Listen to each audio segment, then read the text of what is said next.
आजकल ज़्यादातर traders option trading करता है और उनमें से ज़्यादातर ट्रेडर्स का लॉस होता है क्योंकि उन्हें सही तरह से मालूम ही नहीं होता ऑप्शन ट्रेडिंग क्या होता है, किस तरह से काम करता है।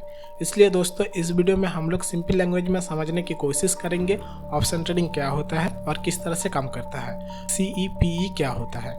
तो आपको अगर ऑप्शन ट्रेडिंग के बारे में समझना है तो आपको पहले डेरिवेटिव के बारे में समझना होगा। चलिए डेरिवेटिव को एग्जाम्पल के थ्रू समझने की कोशिश करते हैं। मान लीजिए आपके पास एक पनीर का बिजनेस है।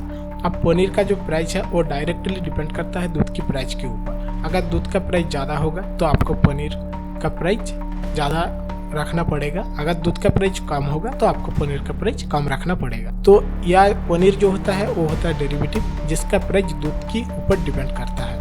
आइए दूसरे एग्जाम्पल के थ्रू हम लोग समझने की कोशिश करते हैं। मान लीजिए आपको एक फ्लैट खरीदने के कॉन्ट्रैक्ट करते हो।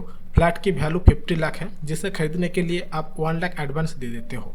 फ्लैट खरीदने के बाद होता यह है कि फ्लैट के पास एक मॉल बनना शुरू हो जाता है जिसके कारण फ्लैट की वैल्यू बढ़ जाएगी। मान लीजिए उसका प्राइस बढ़कर 1 करोड़ हो जाती है। इस समय आपका एक दोस्त बोलता है कि भाई मुझे वो फ्लैट खरीदना है, इसलिए तूने जो बुकिंग करके रखा वो मुझे दे दे और तेरा 1 लाख रुपया मैं तुझे दे देता हूँ।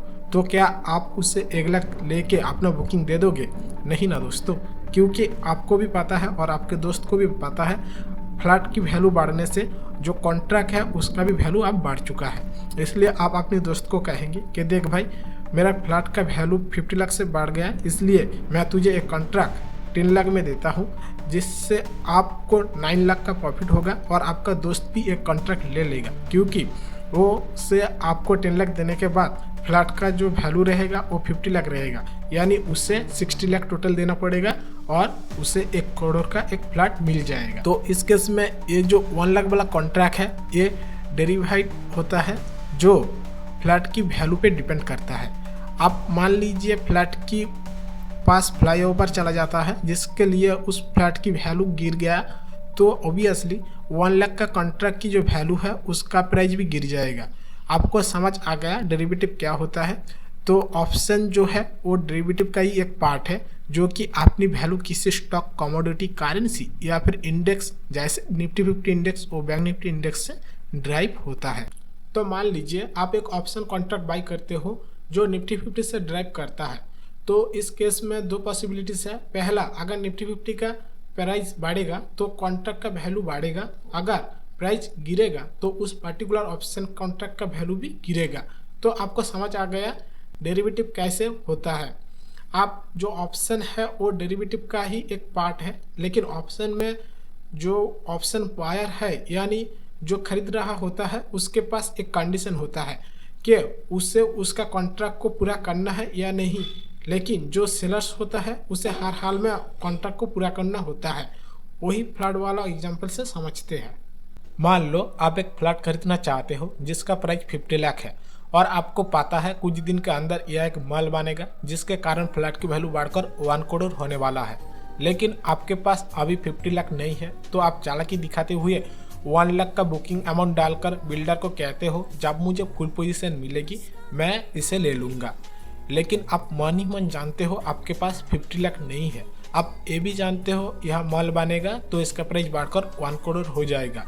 तो आप क्या करोगे, जब फ्लैट का कीमत 1 करोड़ हो जाएगा आप उसे बेच दोगे और उनमें से 50 लाख आप बिल्डर को दे दोगे और 50 लाख आपका प्रॉफिट हो जाएगा। लेकिन क्या होगा अगर आप जैसा सोचा उसका अपोजिट हुआ, तो मॉल की जगह फ्लाईओवर बना तो क्या होगा, फ्लैट का प्राइस गिर जाएगा। मान लीजिए गिर के 25 लाख हो गया, तो क्या आप उस फ्लैट को 50 लाख में खरीदना चाहोगे? नहीं ना। तो आप अगर नहीं खरीदे तो आपने जो 1 लाख का बुकिंग दिया था सिर्फ वही आपको लॉस होगा। ऑप्शन कॉन्ट्रैक्ट इसी तरीके से काम करता है। इसमें जो ऑप्शंस बायर है, जो इस केस में आप हो, 1 लाख देकर कॉन्ट्रैक्ट खरीदता है और उसके बदले में उसके पास ये राइट होता है कि वो उस कॉन्ट्रैक्ट को पूरा कर सके या फिर नहीं, ये उसकी मर्जी है। लेकिन जो एक ऑप्शन सेलर्स है, जो इस केस में बिल्डर है, उसके पास एक बाउंडेशन होता है कि अगर आप चाहे यानी ऑप्शन बायर चाहे तो उसे उसी पार्टिकुलर प्राइस में ही उस पार्टिकुलर एसेट को बेचना पड़ेगा। तो यह जो केस है ये ऑप्शन सेलर उसके पास एक बाउंडेशन होता है जिसके लिए ऑप्शन सेलर्स को पार्टिकुलर प्राइस में ही बेचना पड़ता है।